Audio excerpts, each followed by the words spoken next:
Dear friends and families, you know what's fascinating? Studies show we spend nearly 70% of our mental energy holding on to things that no longer serve us. Old relationships, past mistakes, and regrets that keep us stuck in place. That's such a striking statistic.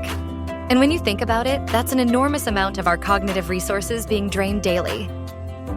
Exactly, and here's what's really interesting. Neuroscience shows that letting go actually activates the same brain regions as physical release. When we consciously choose to release emotional baggage, our brain literally creates new neural pathways. Well, that explains why holding on to things feels so physically exhausting.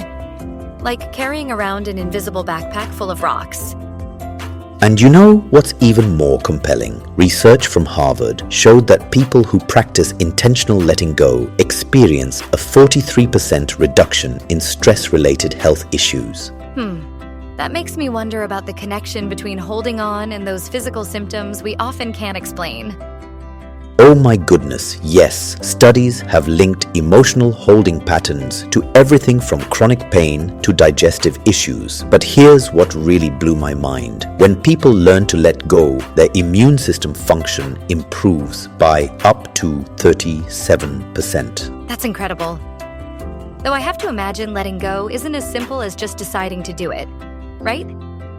Well, that's where it gets interesting. Psychologists have identified what they call the release threshold, the point where holding on actually becomes more painful than letting go. And get this, most people reach this threshold about 2 years after a significant emotional event. You know what this reminds me of?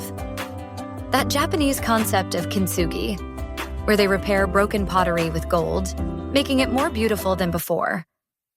That's such a perfect metaphor. And speaking of cultural perspectives, studies of meditation practitioners show they're 60% better at letting go of negative thoughts than the average person. Though I imagine there's a difference between letting go of small daily annoyances versus major life traumas.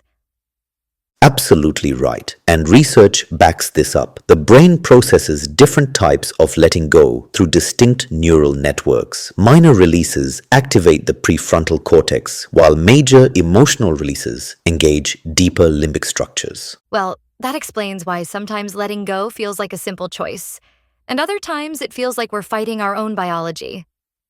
And here's something fascinating. Studies show that the act of physically releasing something, like literally opening your hand, can trigger psychological letting go. It's called embodied cognition. So all those ceremonies where people write down what they want to let go of and burn it, there's actually science behind that?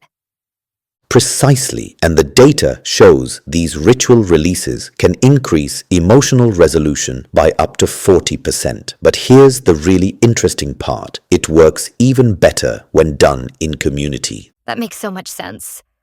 We're such social creatures. Even our healing seems to work better when we're not alone.